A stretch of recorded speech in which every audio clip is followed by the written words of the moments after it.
এই হলো নিদ্রার চর। নিদ্রার চরের এই হলো আসল জিনিস।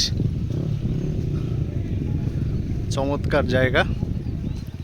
আমি আর মাসুম ভাই আসছি। অনেক মানুষ, শত শত মানুষ। এই হলো নিদ্রার চরের আসল জায়গা। আমি অবশ্য লুঙ্গি গামছা নিয়ে আসছি, নামার একটা আশঙ্কা আছে, লুঙ্গি পরে নামিয়েও যেতে দিই। খুব সুন্দর জায়গা। এই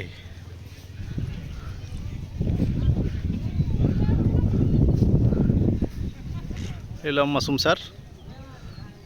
স্যারে ভালোই, তার এরোপ্লেনে চলে আসছি।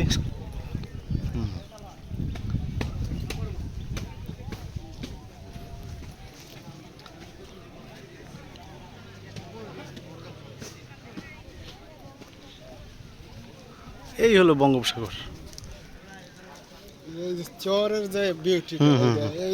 এইটাই হলো সৌন্দর্য আর কি। এই যে গর্ত এইটাই হলো সৌন্দর্য। এইটি উপর দিয়ে তুললে আর কি অনেক সুন্দর দেখা যায়। এই যে পানি নামতে হয়ে গেছে।